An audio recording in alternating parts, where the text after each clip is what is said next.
이런 음식을 어떻게 먹어요? 간이 하나도 안 맞잖아요. 간이 하나도 안 맞잖아요. 어. 며느리의 차가운 말 한마디에 말순의 가슴은 철렁 내려앉았습니다. 평생 모은 돈을 털어 아들 부부의 보금자리를 마련해주고 손자를 돌보겠다며 기꺼이 서울로 올라왔건만 이 집에서 자신은 환영받지 못하는 존재였습니다. 하지만 말순이 우연히 듣게 된 며느리의 진짜 속마음은 상상 이상으로 충격적이었습니다. 과연 말순은 이 모든 상황을 어떻게 헤쳐나갈까요? 사연 시작 전 구독과 좋아요 부탁드립니다. 오늘 이 영상을 보고 계신 곳을 댓글로 적어주세요. 서로의 삶이 멀리 있지만 마음만큼은 이곳에서 함께 모였으면 좋겠습니다. 경상도의 한 작은 마을, 말순은 이른 새벽부터 식당 문을 열었습니다. 국밥 한 그릇에 5,000원, 그마저도 단골 어르신들에게는 공짜로 내어주기 일쑤였지만 말순은 단 한 번도 장사가 힘들다고 불평한 적이 없었습니다. 아들 도훈이가 잘 되는 것, 그것만이 말순의 유일한 꿈이었습니다. 남편이 일찍 세상을 떠난 뒤 말순은 혼자 힘으로 도훈이를 대학까지 보냈습니다. 밤늦게까지 접시를 닦고 새벽같이 일어나 육수를 끓이며 보낸 세월이 어언 30년이었습니다. 그러던 어느 날 도훈이에게서 전화가 왔습니다. 서울에서 결혼을 하게 되었다는 소식이었습니다. 말순은 기쁨에 눈물을 흘렸습니다. 자신의 아들이 드디어 가정을 꾸리게 되었다는 사실이 너무나 감사했습니다. 결혼식 날 말순은 손때 묻은 옷장에서 가장 괜찮은 옷을 꺼내 입었습니다. 서울의 예식장은 화려했고 며느리 유진은 아름다웠습니다. 유진은 말순을 보자 환하게 웃으며 어머니 잘 부탁드려요라고 인사했습니다.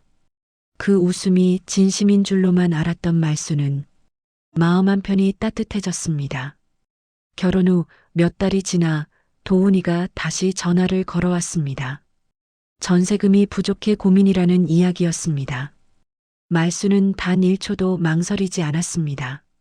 평생 모아둔 예금 통장을 해지하고 오랫동안 운영해온 식당까지 정리했습니다.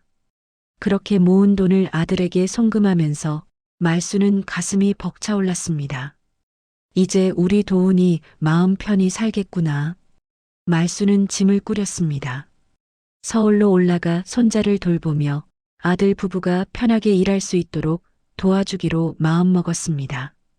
도훈이와 유진은 말순의 결정을 고맙게 받아들였습니다. 특히 유진은 전화 통화에서 어머니가 계시면 저희가 정말 든든할 것 같아요라며 기뻐하는 듯 했습니다. 서울행 기차에 몸을 실으면서 말순은 새로운 삶을 기대했습니다. 아들 곁에서 손자를 보며 여생을 보낼 수 있다는 사실이 행복했습니다. 차창 밖으로 스쳐가는 고향 풍경을 바라보며 말순은 조용히 미소 지었습니다. 그러나 말순은 아직 몰랐습니다. 자신이 향하는 그곳이 따뜻한 보금자리가 아니라 차가운 현실이 기다리는 곳이라는 사실을 말입니다. 서울 아파트에 도착한 날 말순은 눈이 휘둥그레졌습니다. 깨끗하고 현대적인 인테리어, 넓은 거실, 그리고 창밖으로 보이는 도시 풍경까지 이 모든 것이 아들이 이루어낸 성과라는 생각에 가슴이 뿌듯했습니다. 어머니, 이쪽이 어머니 방이에요. 유진이 안내한 방은 작았지만 깔끔했습니다. 말순은 감사한 마음으로 짐을 풀기 시작했습니다. 손자를 안아보니 눈물이 날 것만 같았습니다. 자신의 피가 이어진 이 작은 생명이 너무나 사랑스러웠습니다. 처음 며칠간은 모든 것이 순조로웠습니다. 말순은 새벽같이 일어나 아침을 준비했고 도훈이와 유진이 출근한 후에는 손자를 돌보았습니다. 저녁에는 정성껏 저녁상을 차렸습니다. 말순이 끓인 된장찌개를 먹으며 도훈이는 역시 어머니 손맛이 최고예요라고 칭찬했습니다. 하지만 유진의 표정은 미묘했습니다. 처음에는 잘 알아차리지 못했지만 며칠이 지나자 유진의 태도에서 변화가 느껴졌습니다. 말순이 된장찌개를 끓이면 유진은 창문을 활짝 열어젖혔습니다. 어머니, 냄새가 좀 많이 나네요. 옆집에서 뭐라고 할까봐 걱정이에요. 말순은 미안한 마음에 다음부터는 환기에 더 신경을 썼습니다. 그런데 이번에는 말순이 손자에게 입혀준 옷이 문제였습니다. 어머니, 요즘은 아이들 옷도 다 브랜드가 있어요. 이런 옷 입히면 애가 나중에 놀림받을 수도 있어요. 유진의 말투는 공손했지만 어딘가 날카로운 구석이 있었습니다. 말수는 자신이 시골에서 온 노인이라 서울 생활에 익숙하지 않은 탓이라고 생각하며 조심스러워졌습니다. 어느 날 말수는 손자를 위해 정성껏 미역국을 끓였습니다. 손자가 좋아할 것 같아 기대에 부풀었는데 유진은 한 입 떠먹더니 표정을 찌푸렸습니다.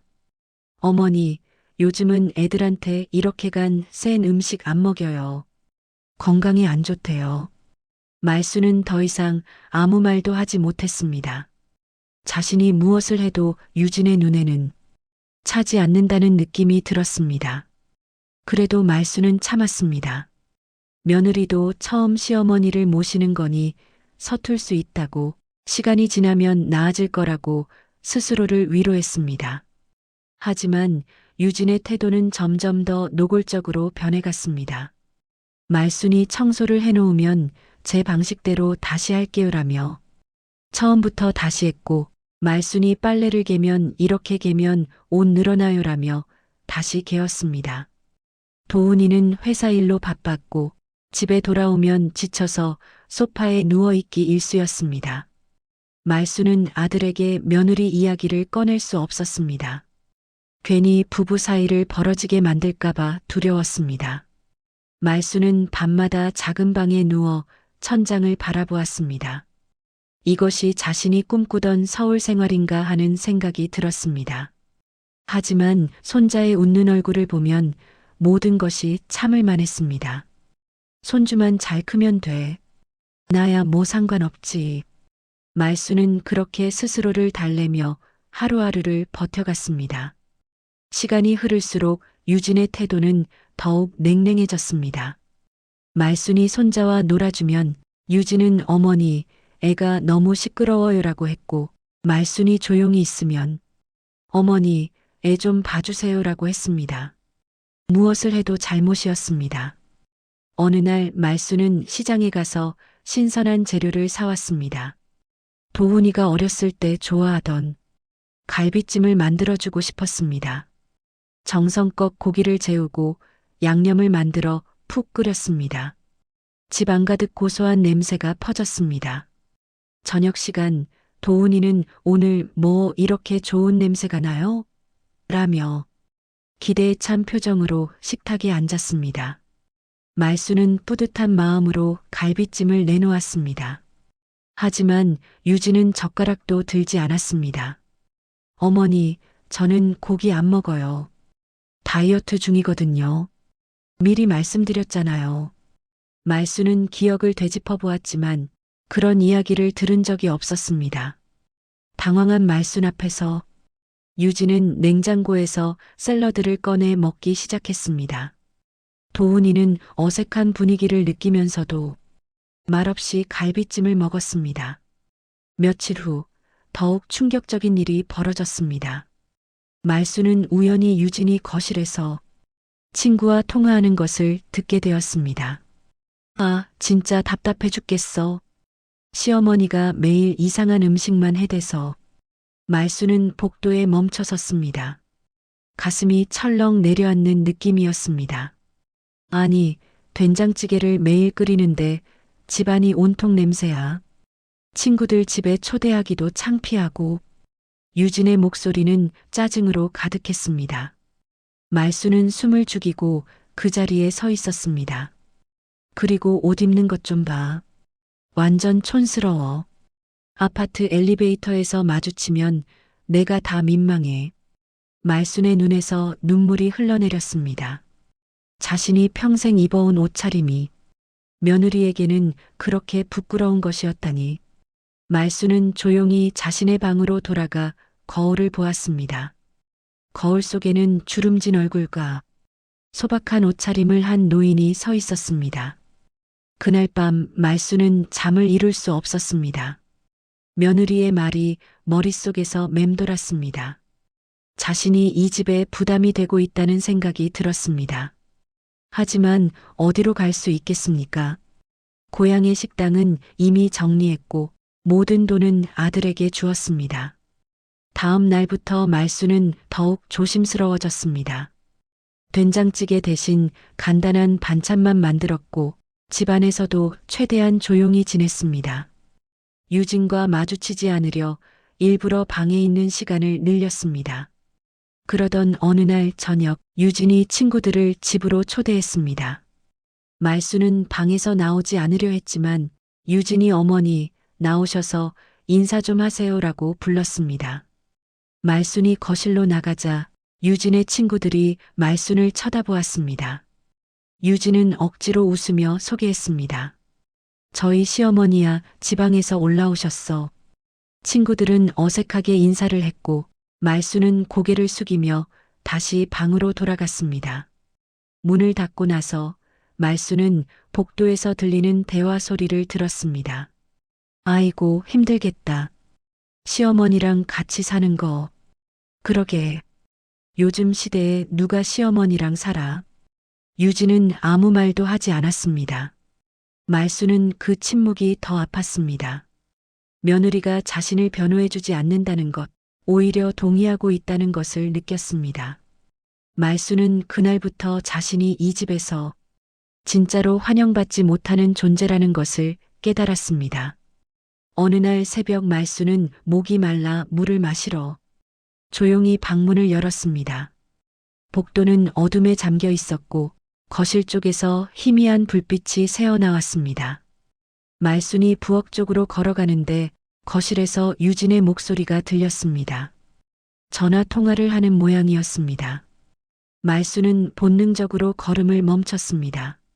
엄마, 진짜 매일 스트레스 받아 죽겠어. 유진의 목소리는 낮았지만 또렷했습니다. 말수는 숨을 죽이고 어둠 속에 서 있었습니다. 시어머니가 뭐만 하면 간섭하고 애 키우는 것도 자기 방식대로 하려고 해. 아니, 요즘이 어느 시댄데 그렇게 키워. 말순의 가슴이 철렁 내려앉았습니다. 자신이 손자를 돌보는 방식이 며느리에게는 그렇게 불만이었던 것입니다. 그리고 있잖아, 엄마. 솔직히 말하면 시어머니는 그냥 공짜 가사도우미지 뭐. 돈 좀 보태줬다고 해서 이 집 주인 행세하는 것도 아니고. 말수는 벽에 등을 기댔습니다. 다리에 힘이 풀렸습니다. 평생 모은 돈을 아들에게 준 것이 며느리에게는 돈 좀 보태준 것에 불과했습니다. 아, 엄마 말이 맞아. 어차피 이 집 명의도 도훈 씨 이름이잖아. 시어머니 돈 들어갔다고 해봤자 증명할 것도 없고.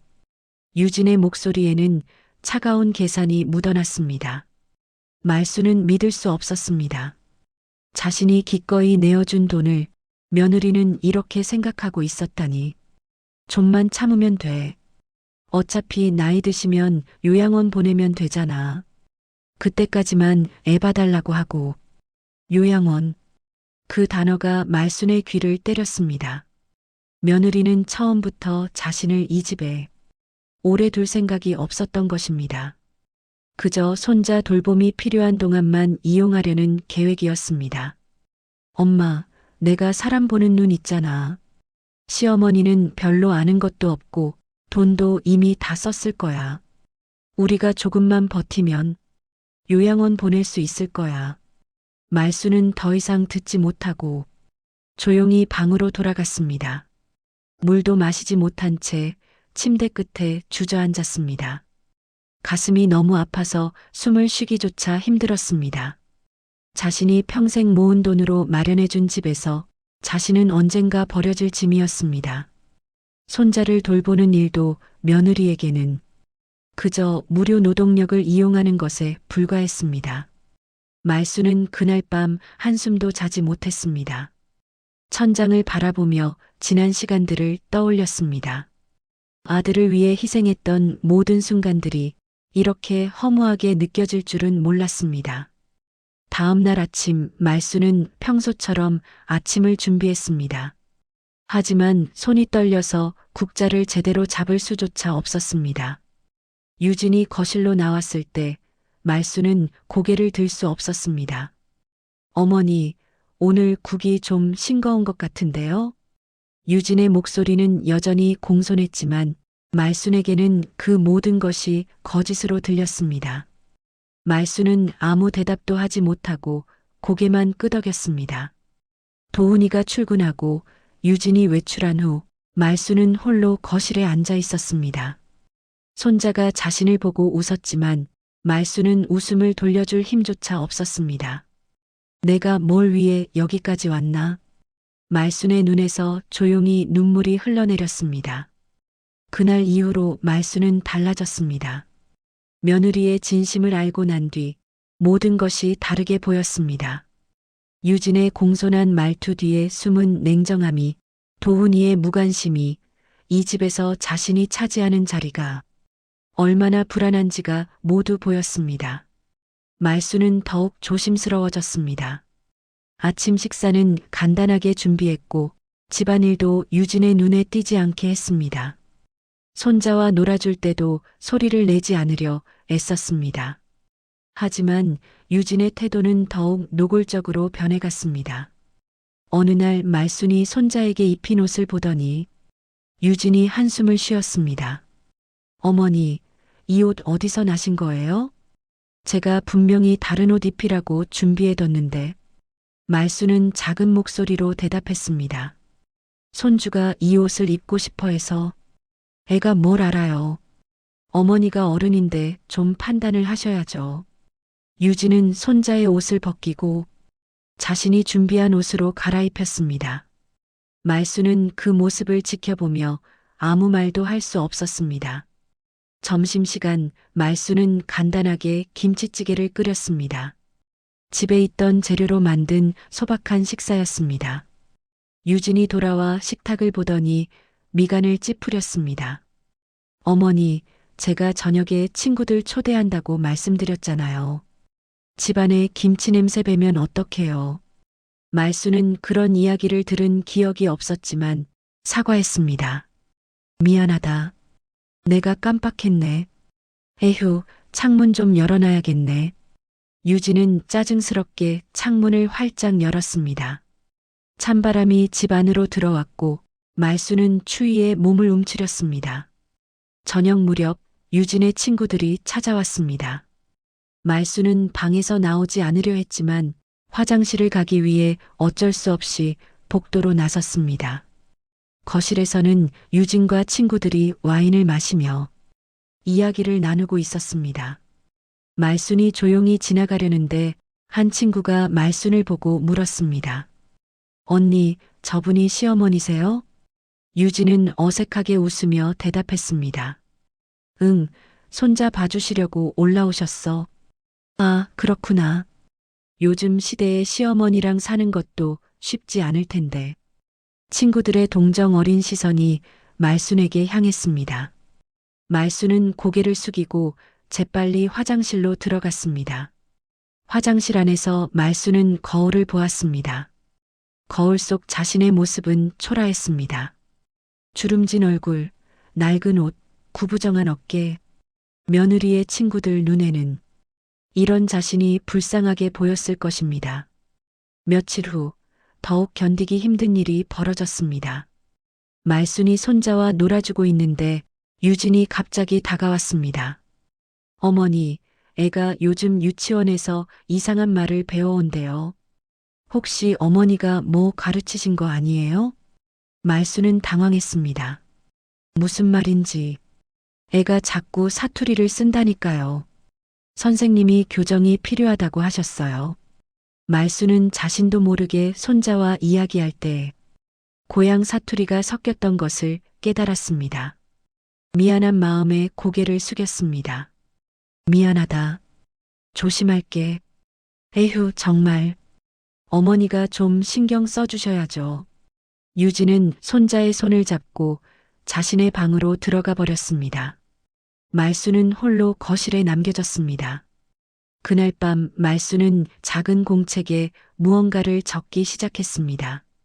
자신이 아들에게 준 돈의 액수, 날짜, 그리고 이 집에서 겪은 일들을 하나하나 기록했습니다. 왜인지는 몰랐지만 이것들을 남겨두어야 할 것 같은 예감이 들었습니다. 어느 금요일 저녁 말수는 장을 보고 돌아왔습니다. 손자가 좋아하는 과일을 사오느라 장바구니가 무거웠습니다. 아파트 계단을 올라가는데 갑자기 현기증이 느껴졌습니다.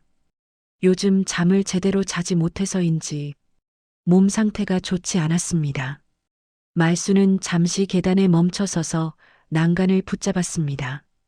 그때 위층에서 급하게 내려오는 발소리가 들렸습니다.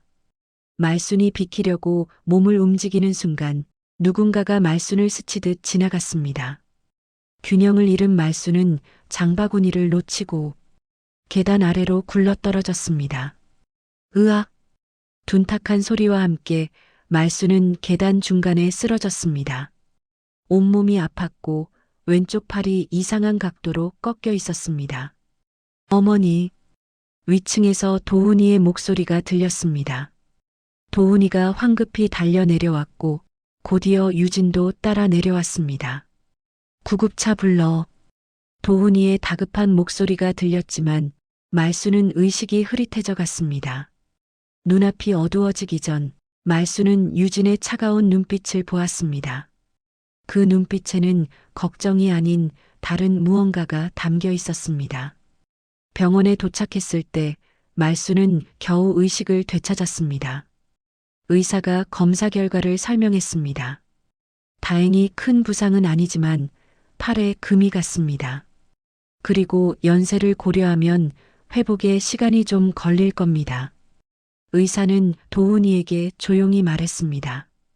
환자분 나이를 생각하면 낙상사고는 위험합니다. 그리고 검사 중에 인지 기능 검사도 같이 해봤는데 약간의 저하가 보입니다. 스트레스나 수면 부족이 원인일 수도 있습니다. 말수는 침대에 누워 그 말을 들었습니다. 인지 기능 저하. 자신이 정신이 온전하지 않다는 말처럼 들렸습니다. 병실에 돌아왔을 때 유진이 도훈이에게 조용히 말하는 소리가 들렸습니다. 여보, 의사 선생님 말 들었죠? 어머니 상태가 안 좋은 것 같아요. 도훈이는 걱정스러운 표정으로 고개를 끄덕였습니다. 그래도 엄마는 아직, 여보, 현실을 봐야죠. 어머니가 계단에서 넘어진 것도 제대로 주의를 못하신 거잖아요. 집에서도 가끔 같은 말을 반복하시고, 말수는 그런 적이 없었지만 입을 열 힘이 없었습니다. 그리고 우리 둘 다 직장 다니면서 어머니 돌보기도 힘들어요. 아이도 있고. 유진의 목소리는 침착했지만 말수는 그 속에 숨은 의도를 느낄 수 있었습니다. 며칠 후 퇴원했지만 말순의 상태는 좋지 않았습니다. 팔을 제대로 쓸 수 없어 집안일을 할 수 없었고 진통제 때문에 자주 졸았습니다. 유진은 그런 말순을 보며 한숨을 쉬었습니다. 어머니, 제대로 쉬셔야 해요. 우리가 다 알아서 할게요. 표면적으로는 배려하는 말이었지만 말수는 느낄 수 있었습니다. 유진이 자신을 점점 무능한 노인으로 만들어가고 있다는 것을 말입니다. 사고를 당한 지 한 달이 지났습니다. 팔은 조금씩 나아지고 있었지만 말수는 예전처럼 활발하게 움직일 수 없었습니다. 유진은 그런 말순을 보며 노골적으로 불편한 기색을 드러냈습니다. 어느 날 저녁 도훈이가 퇴근한 후 거실에 앉았을 때 유진이 조심스럽게 말을 꺼냈습니다. 여보, 우리 진지하게 이야기 좀 해야 할 것 같아요. 도훈이는 피곤한 얼굴로 유진을 바라보았습니다. 어머니 일인데요. 어머니 상태가 계속 안 좋잖아요. 병원에서도 인지 기능 저하가 있다고 했고, 엄마는 아직 괜찮으시잖아. 여보, 현실을 봐요. 어머니가 요즘 얼마나 자주 깜빡하시는데요. 어제도 가습을 끄는 걸 잊으셨어요. 말수는 방 안에서 그 대화를 듣고 있었습니다. 가스불을 잊은 적이 없었습니다. 오히려 유진이 요리하다 끄지 않은 것을 말순이 끈 적은 있었습니다. 그리고 우리 아이 생각도 해야죠. 할머니가 이런 상태면 아이한테도 좋지 않아요. 그래도 엄마를 어떻게 요양원 알아봐요. 좋은 곳으로요. 거기 가시면 어머니도 편하실 거예요. 전문적인 케어도 받으시고. 도훈이는 한동안 말이 없었습니다. 말수는 가슴이 철렁 내려앉았습니다. 유진이 드디어 그 얘기를 꺼낸 것입니다. 알았어. 한번 알아볼게. 도훈이의 목소리는 지쳐 있었습니다. 말수는 눈물을 삼켰습니다. 자신의 아들이 자신을 요양원에 보내는 것을 고민하고 있었습니다. 며칠 후 유진의 어머니가 집을 방문했습니다. 말수는 방에서 나가지 않았지만 거실에서 나누는 대화가 들렸습니다. 유진아, 잘 생각했다. 시어머니를 계속 모시는 건 너한테 무리야. 그죠, 엄마? 저도 힘들어요. 그리고 말이야, 시어머니한테 재산이 좀 있는 거 아니니? 요양원 비용 문제도 있잖아. 말순의 귀가 번쩍 뜨였습니다. 재산 이야기가 나왔습니다. 사실 어머니 명의로 된 땅이 하나 있대요. 시골에. 근데 별로 가치 없을 거예요. 그래도 확인해봐. 요양원 들어가시기 전에 재산 정리 좀 해야 하지 않겠니? 말수는 온몸에 소름이 돋았습니다. 유진과 유진의 어머니는 자신의 재산까지 노리고 있었습니다. 말순이 고향에 가지고 있던 작은 땅, 죽은 남편이 남긴 유일한 재산이었습니다. 엄마, 그건 좀. 아이고, 이거 사. 어차피 나중에는 도훈이 앞으로 넘어올 거 아니야. 미리 정리하는 게 나아. 유진은 잠시 망설이다가 대답했습니다. 알았어요, 엄마. 말수는 더 이상 들을 수 없었습니다. 자신이 평생 지켜온 마지막 재산마저 이들의 손에 넘어갈 위기였습니다. 그날 밤 말수는 오랜만에 고향 친구에게 전화를 걸었습니다. 떨리는 손으로 번호를 누르고 조용한 목소리로 물었습니다. 순자야, 내가 가지고 있던 그 땅 말이야. 요즘 거기 어떻게 됐는지 아니? 친구의 대답에 말순의 눈이 커졌습니다. 뭐? 재개발 지구로 편입됐다고? 말순은 전화를 끊고 한동안 멍하니 앉아 있었습니다. 자신이 가진 작은 땅이 재개발 지역이 되었다는 것입니다. 그렇다면 그 가치는? 말순의 머릿속에서 무언가가 번뜩였습니다. 이것이 기회일 수도 있었습니다. 자신을 이용하고 버리려는 자식과 며느리에게 진실을 보여줄 수 있는 기회 말입니다. 말수는 조용히 작은 공책을 꺼내 무언가를 적기 시작했습니다. 계획을 세워야 했습니다. 다음 날 말수는 평소보다 일찍 일어났습니다.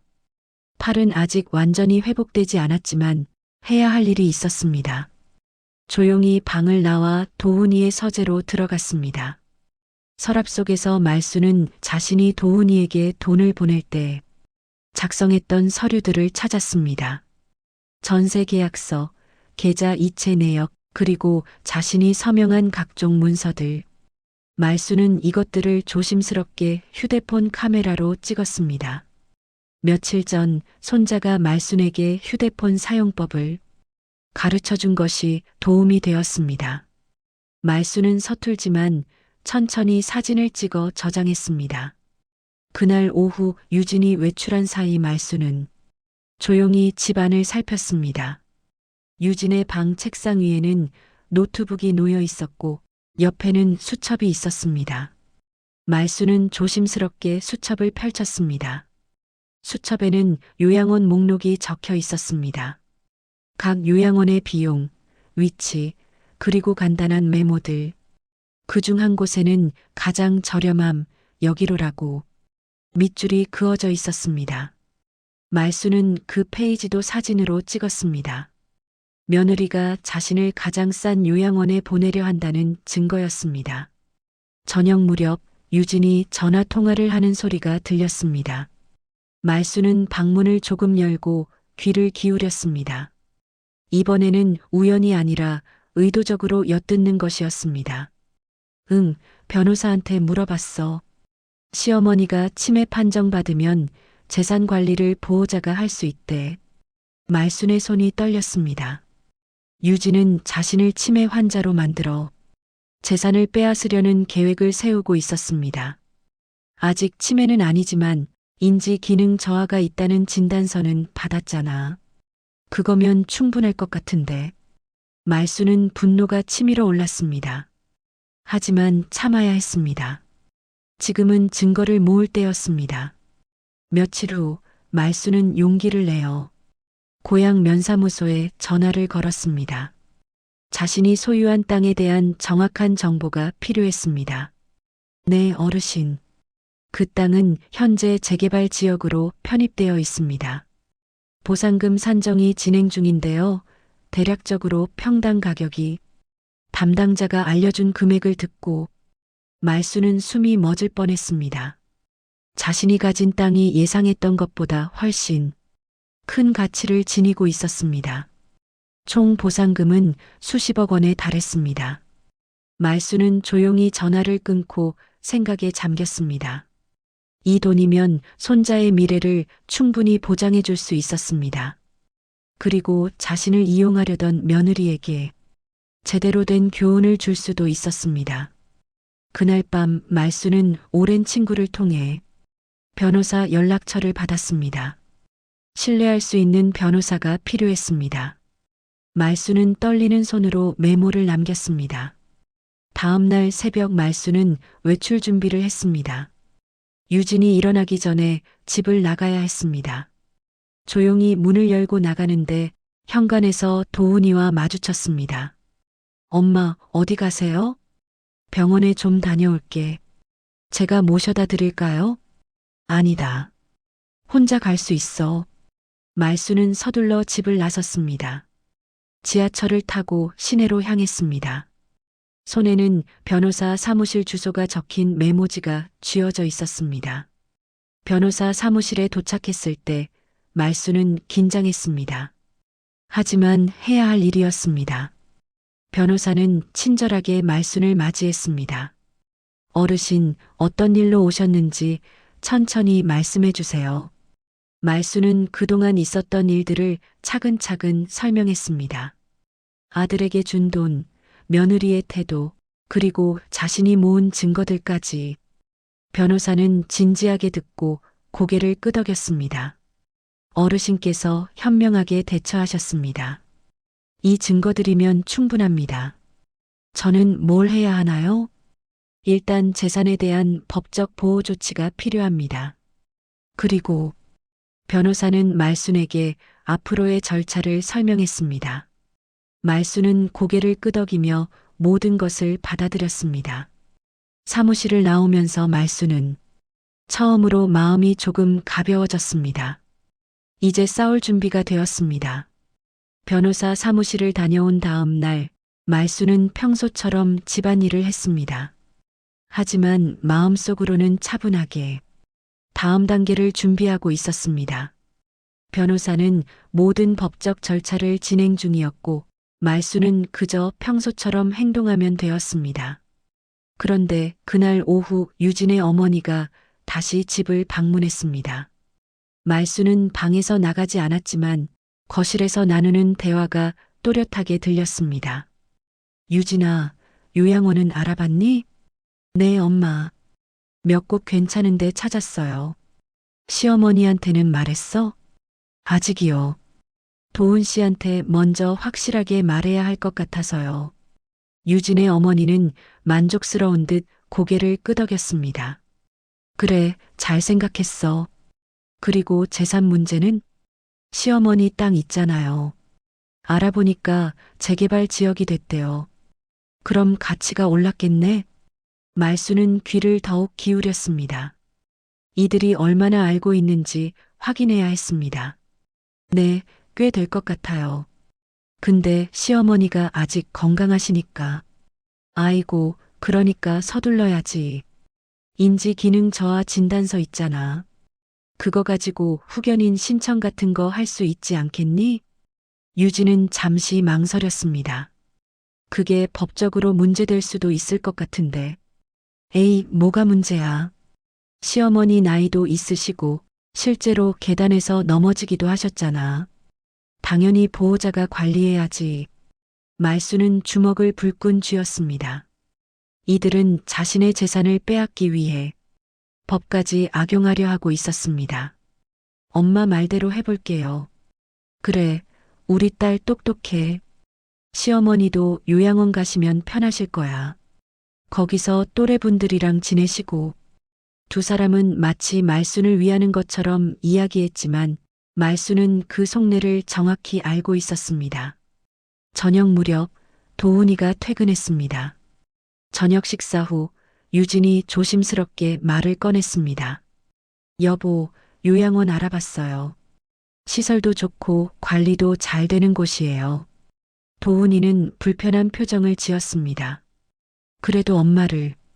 여보, 현실적으로 생각해요. 우리 둘 다 일하잖아요. 어머니 제대로 돌봐드리지도 못하고 있어요. 이러다 또 사고라도 나면 어떡해요? 하지만, 그리고 어머니 상태도 점점 안 좋아지시잖아요. 요즘 자꾸 깜빡하시고, 같은 말 반복하시고, 말수는 방 안에서 그 대화를 들으며 분노를 삼켰습니다. 유진이 거짓말을 하고 있었습니다. 말수는 한 번도 같은 말을 반복한 적이 없었습니다. 일단 어머니 의견을 들어보자. 당연하죠. 내일 어머니한테 말씀드릴게요. 다음 날 아침 유진은 말순에게 다가왔습니다. 얼굴에는 걱정스러운 표정을 지었지만 말순은 그것이 연기라는 것을 알고 있었습니다. 어머니, 요즘 많이 힘드시죠? 말순은 아무 대답도 하지 않았습니다. 사실 저희가 요양원을 알아봤어요. 정말 좋은 곳이에요. 어머니 또래분들도 많으시고 프로그램도 다양하고요. 요양원? 네, 어머니. 어머니 건강을 위해서예요. 저희가 제대로 돌봐드리지도 못하잖아요. 말수는 조용히 유진을 바라보았습니다. 며느리의 눈빛에는 진심 어린 걱정이 전혀 없었습니다. 생각해보마. 어머니, 진지하게 고민해주세요. 저희도 어머니 생각해서 하는 말이에요. 유진이 나간 후 말수는 창밖을 바라보았습니다. 서울의 하늘은 흐렸습니다. 고향의 맑은 하늘이 그리웠습니다. 며칠 후 유진은 말순에게 요양원 팸플릿을 가져다 주었습니다. 화려한 사진들과 함께 각종 프로그램이 소개되어 있었습니다. 어머니, 여기 보세요. 정말 좋죠? 식사도 잘 나오고 건강 관리도 해주고요. 말수는 팸플릿을 받아들고 천천히 넘겨보았습니다. 그리고 조용히 물었습니다. 비용은 얼마나 되는 거니? 유진의 표정이 순간 굳었습니다. 내 돈으로 내야 하는 거 아니냐? 어머니 재산도 있으시잖아요. 시골에 땅도 있으시고. 말수는 유진을 똑바로 바라보았습니다. 그 땅 말이냐? 네, 그 땅 팔면 요양원 비용 충분히 나올 거예요. 말수는 아무 말 없이 고개를 끄덕였습니다. 유진은 말순의 반응에 안심한 듯 미소를 지었습니다. 어머니, 저희가 다 알아서 할게요. 걱정 마세요. 유진이 나간 후 말수는 변호사에게 문자를 보냈습니다. 서툰 손놀림으로 천천히 글자를 입력했습니다. 계획대로 진행해 주세요. 변호사에게서 곧 답장이 왔습니다. 알겠습니다. 모든 준비가 완료되었습니다. 말수는 휴대폰을 내려놓고 깊게 숨을 들이쉬었습니다. 이제 곧 모든 것이 드러날 것입니다. 어느 수요일 새벽 말수는 일찍 일어났습니다. 창밖은 아직 어두웠고 집안은 고요했습니다. 말수는 조용히 짐을 챙겼습니다. 많은 것을 가져갈 필요는 없었습니다. 필요한 옷 몇 벌과 중요한 서류들만 작은 가방에 넣었습니다. 식탁 위에 쪽지를 놓았습니다. 떨리는 손으로 천천히 글씨를 썼습니다. 도훈아, 엄마는 이제 간다. 너희 사는데 방해하지 않을게. 그동안 해준 것들은 다 잊어라. 대신 엄마한테 빚졌다고 생각하지도 마라. 손주는 잘 키워라. 짧은 글이었지만 말순의 모든 마음이 담겨 있었습니다. 말순은 마지막으로 집안을 둘러보았습니다. 자신이 정성껏 닦았던 거실, 손자와 놀았던 공간, 그리고 자신이 지냈던 작은 방. 새벽 공기는 차가웠습니다. 말순은 가방을 들고 조용히 현관문을 열었습니다. 뒤돌아보지 않고 아파트를 나섰습니다. 몇 시간 후 도훈이가 일어났습니다. 평소처럼 어머니가 준비한 아침이 없는 것이 이상했습니다. 거실로 나왔을 때 식탁 위에 쪽지를 발견했습니다. 엄마, 엄마. 도훈이는 황급히 말순의 방으로 달려갔습니다. 방은 비어 있었고 옷장도 정리되어 있었습니다. 말순이 떠난 것이 확실했습니다. 여보, 무슨 일이에요? 유진이 방에서 나왔습니다. 도훈이는 떨리는 손으로 쪽지를 유진에게 건넸습니다. 엄마가 나가셨어. 유진은 쪽지를 읽고 표정이 굳었습니다. 예상하지 못한 상황이었습니다. 어디 가신 거예요? 모르겠어. 휴대폰도 안 받으시고. 도훈이는 어머니의 번호로 계속 전화를 걸었지만 말수는 받지 않았습니다. 걱정이 앞섰습니다. 일단 찾아봐야죠. 어디 가실 만한 곳 없어요? 고향밖에. 근데 거기는 집도 정리하셨는데. 도훈이는 불안한 마음에 회사에 전화를 걸어 오늘 쉬겠다고 했습니다. 유진도 마찬가지였습니다.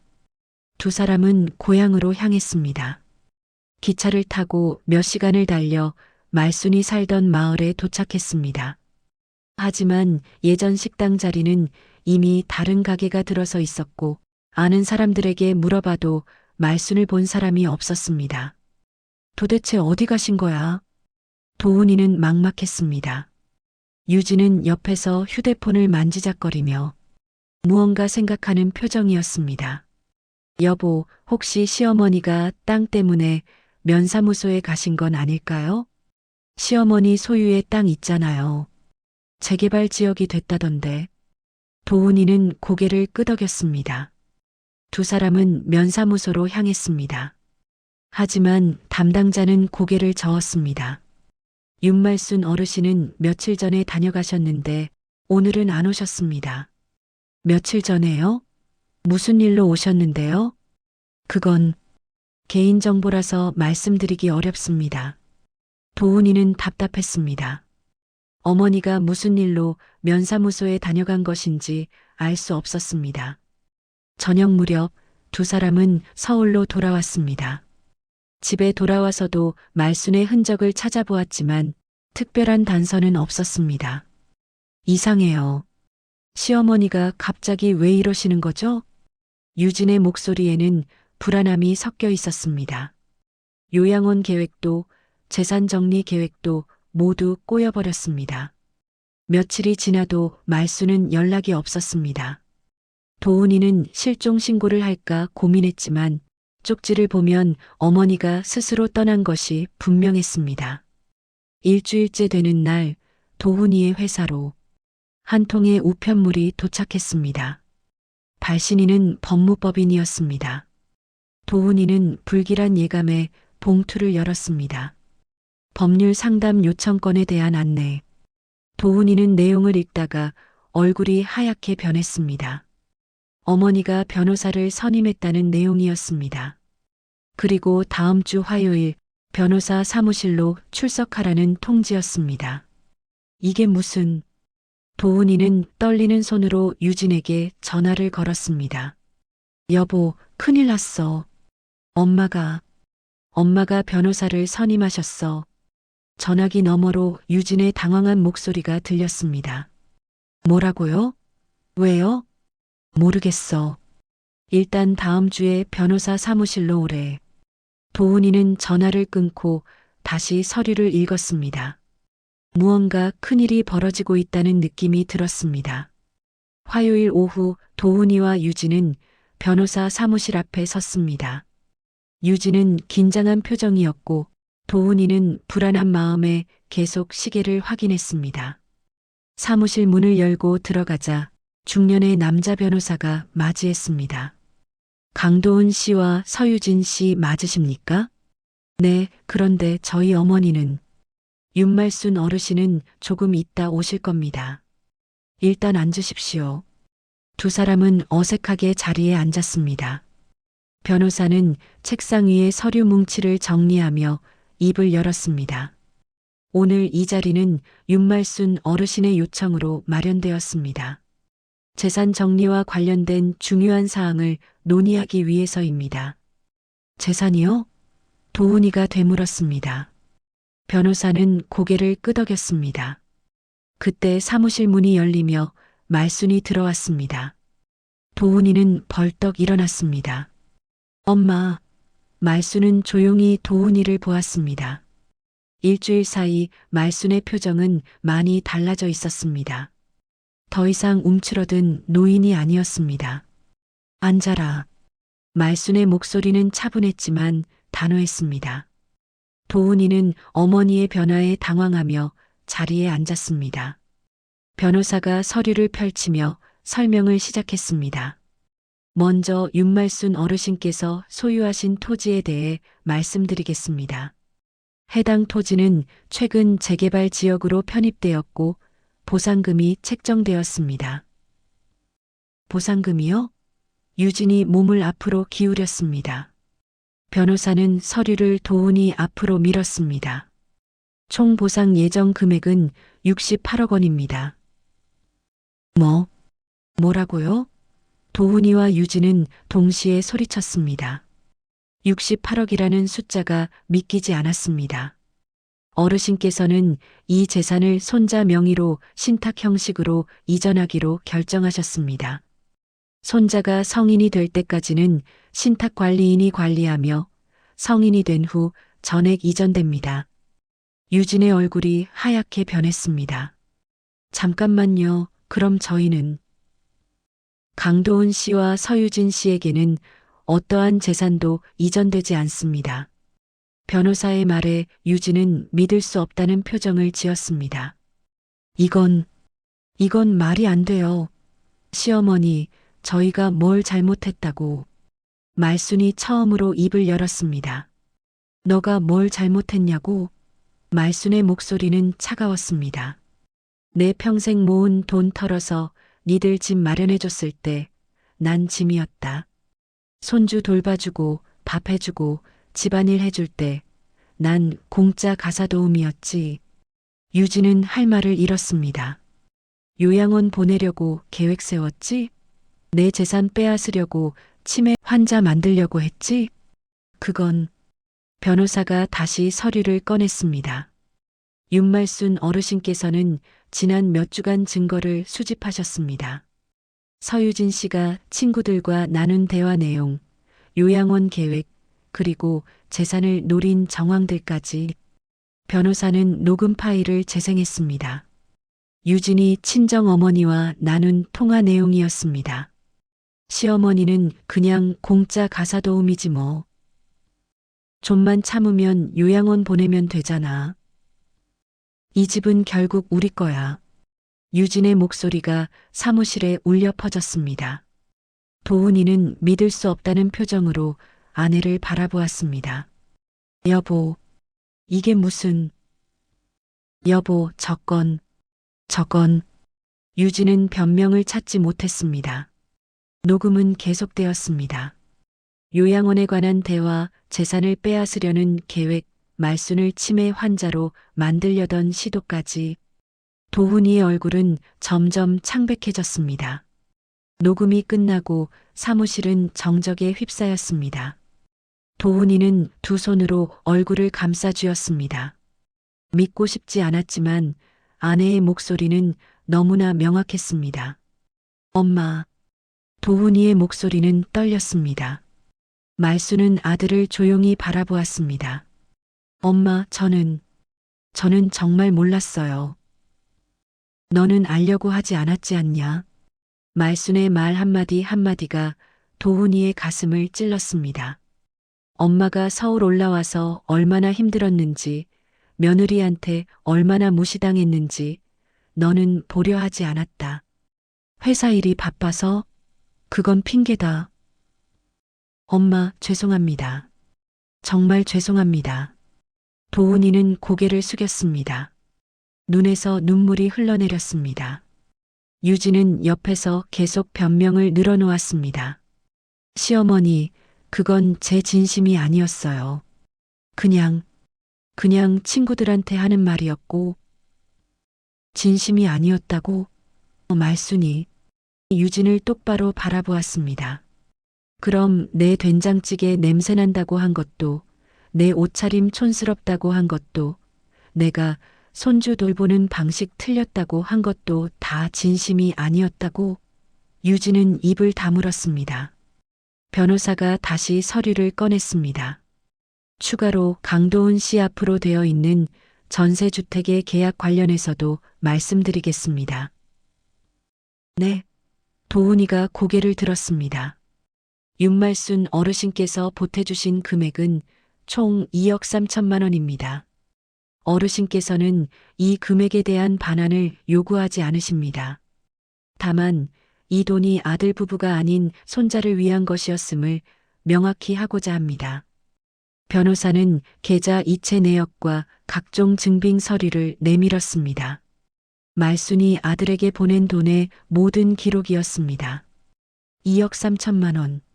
도훈이는 그 금액을 보며 비로소 깨달았습니다.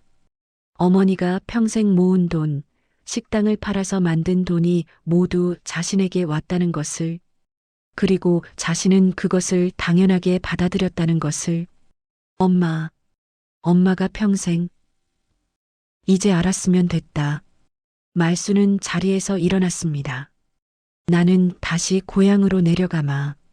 작은 국밥집 하나 차려서 조용히 살 거다. 엄마, 그러지 마세요. 제발.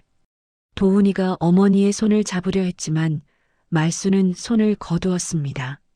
손주만은 잘 키워라. 그 아이는 잘못이 없다.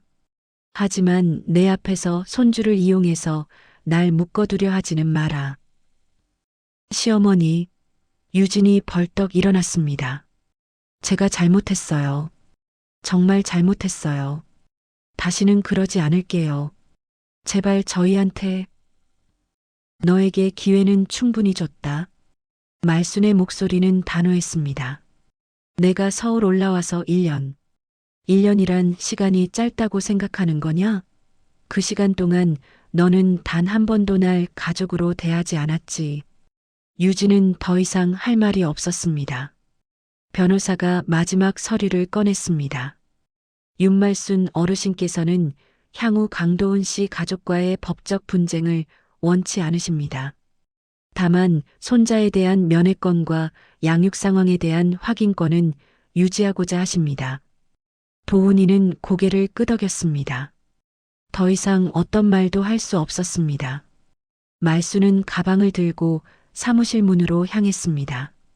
문 앞에서 잠시 멈춰서서 뒤를 돌아보았습니다. 도훈아. 네, 엄마. 너는 내 아들이다. 그건 변하지 않는다. 하지만 이제 너는 어른이고 내 가정이 있다. 내 식구는 내가 지켜라. 엄마한테 기대지 말고. 엄마. 그리고 유진이 고개를 들었습니다. 너가 내 돈을 노렸든 날 무시했든 이제 상관없다. 하지만 내 손주한테만은 제대로 된 엄마가 되어다오. 그것만은 부탁한다. 말수는 더 이상 뒤돌아보지 않고 사무실을 나갔습니다. 복도를 걸어가는 말순의 뒷모습은 외로워 보였지만 동시에 당당했습니다. 도훈이는 자리에 주저앉아 울음을 터뜨렸습니다. 유진은 멍하니 앉아 있었습니다. 모든 것이 무너져 내렸습니다. 말수는 고향으로 돌아왔습니다. 익숙한 공기, 익숙한 풍경이 말순을 반겼습니다. 작은 마을은 여전히 조용했고 옛 친구들은 말순을 반갑게 맞아주었습니다. 말순이 왔구나. 서울 생활은 어땠어? 그냥 배울 게 많았지. 말순은 씁쓸하게 웃었습니다. 친구들은 더 묻지 않았습니다. 말순의 표정에서 무언가를 느낀 듯 했습니다. 말순은 마을 한쪽에 작은 가게를 얻었습니다. 예전만큼 크지는 않았지만 혼자 운영하기에는 충분한 크기였습니다.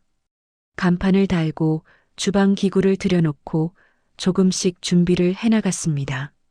말순이네 국밥집 소박한 간판이었지만 말순에게는 새로운 시작을 의미했습니다. 한편 서울에서는 도훈이가 변화하고 있었습니다. 변호사 사무실에서 돌아온 그날 이후 도훈이는 많은 것을 생각했습니다. 어머니가 평생 자신을 위해 희생한 것들, 자신이 당연하게 여겼던 것들, 그리고 아내의 본 모습까지 모든 것이 도훈이를 짓눌렀습니다. 유진과의 관계도 달라졌습니다. 도훈이는 더 이상 아내를 예전처럼 보지 못했습니다. 녹음에서 들었던 냉정한 목소리, 시어머니를 대했던 태도, 그 모든 것이 선명하게 기억났습니다. 여보, 저녁 먹어요. 유진이 식탁에 밥상을 차렸지만 도훈이는 식욕이 없었습니다. 여보, 제가 정말 잘못했어요. 다시 시작할 수 없을까요? 당신이 엄마한테 한 것들을 어떻게 잊을 수 있겠어? 도훈이의 목소리는 차가웠습니다.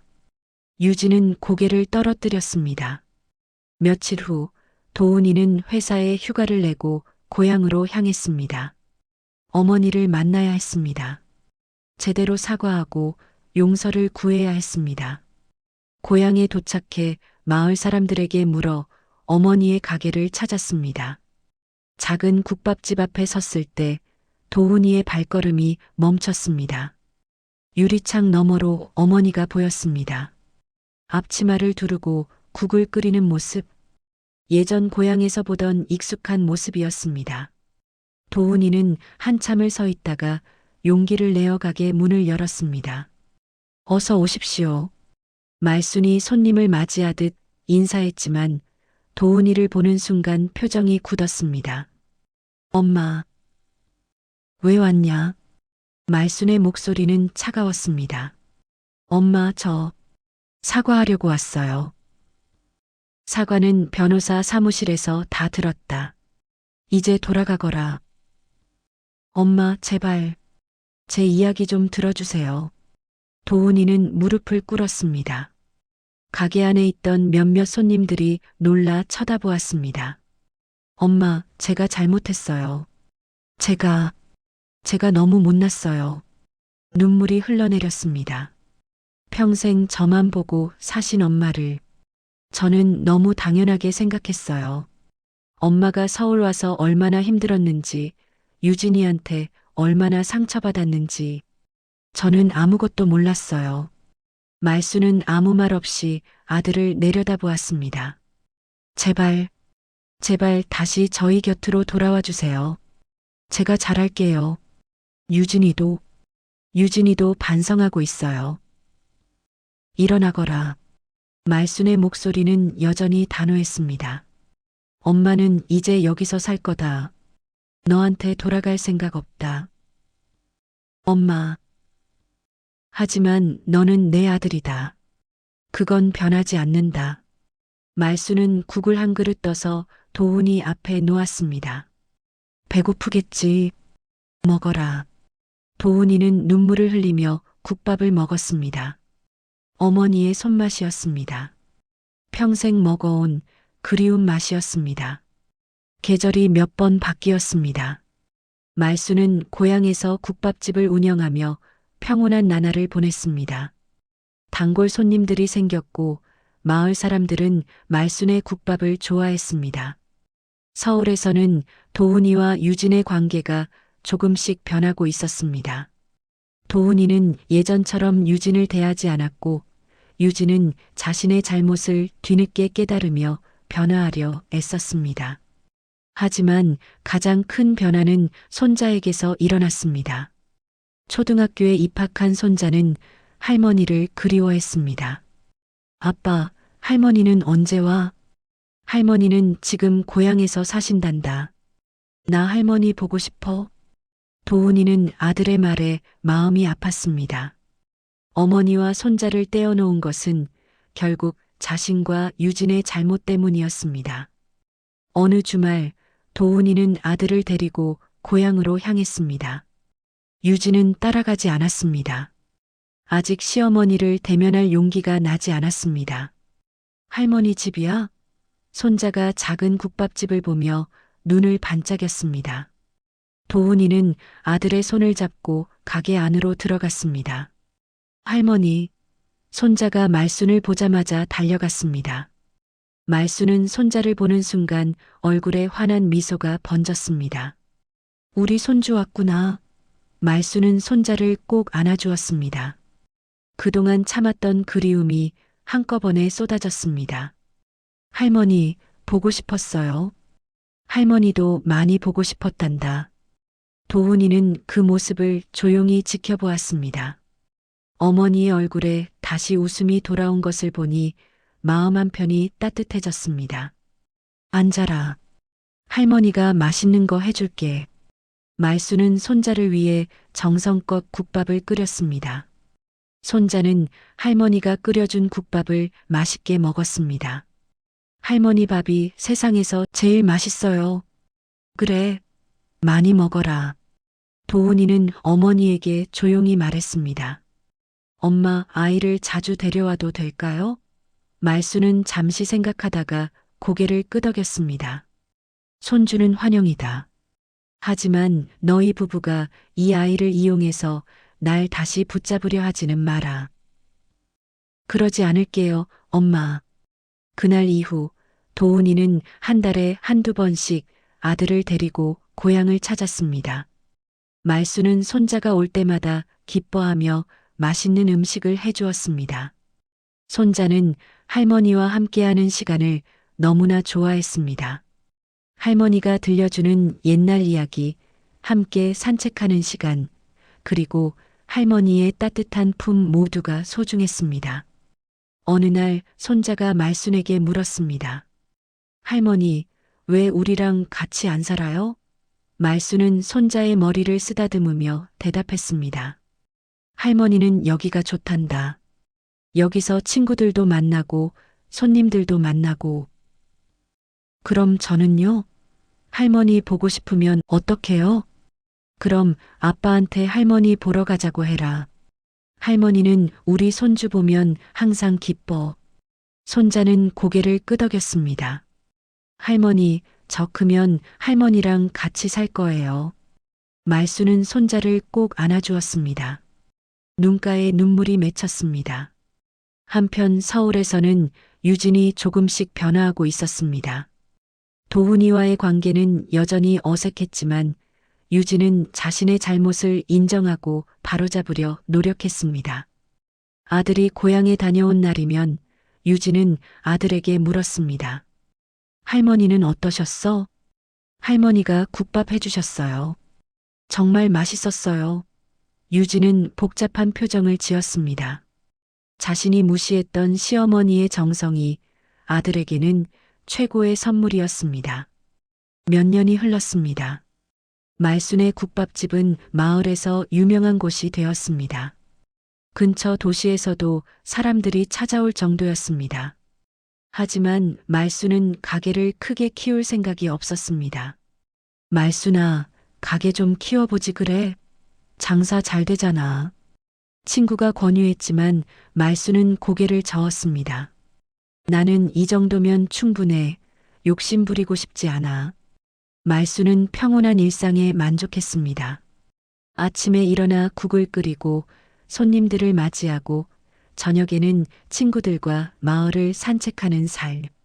화려하지는 않았지만 행복했습니다. 손자는 이제 초등학교 고학년이 되었습니다. 한 달에 두세 번은 할머니를 찾아왔고 방학이면 며칠씩 머물곤 했습니다. 할머니, 저 다음 주에 또 올게요. 그래, 할머니가 맛있는 거 해놓고 기다릴게. 손자와의 시간은 말순에게 가장 큰 기쁨이었습니다. 말순은 손자에게 요리를 가르쳐 주기도 하고 함께 텃밭을 가꾸기도 했습니다. 어느 날 손자가 조심스럽게 물었습니다. 할머니, 엄마 아빠가 할머니한테 잘못한 거 있죠? 말순은 놀라 손자를 바라보았습니다. 너 어떻게 들었어요? 아빠가 엄마한테 이야기하는 거 할머니한테 미안하다고. 말순은 한참을 말없이 있다가 조용히 대답했습니다. 사람은 누구나 실수한단다. 중요한 건 그 실수를 인정하고 더 나은 사람이 되려고 노력하는 거란다. 그럼 할머니는 엄마 아빠 용서하신 거예요? 용서했다기보다는 할머니는 이제 할머니 인생을 사는 거란다. 네 엄마 아빠도 자기들 인생을 사는 거고. 손자는 고개를 끄덕였습니다. 할머니, 엄마가 할머니한테 미안하다고 말하고 싶대요. 근데 용기가 안 난대요. 말순은 조용히 미소 지었습니다. 그래, 언젠가 준비되면 오겠지. 서울에서 유진은 여전히 복잡한 마음이었습니다. 시어머니에게 직접 사과하고 싶었지만 얼굴을 마주할 용기가 나지 않았습니다. 변호사 사무실에서 자신의 목소리로 녹음된 그 말들이 계속 귓가에 맴돌았습니다. 도훈이와의 관계도 예전 같지 않았습니다. 도훈이는 유진을 대하는 태도가 조심스러웠고 유진은 그런 남편을 보며 자신이 무엇을 잃었는지 깨달았습니다. 어느 날 유진은 결심했습니다.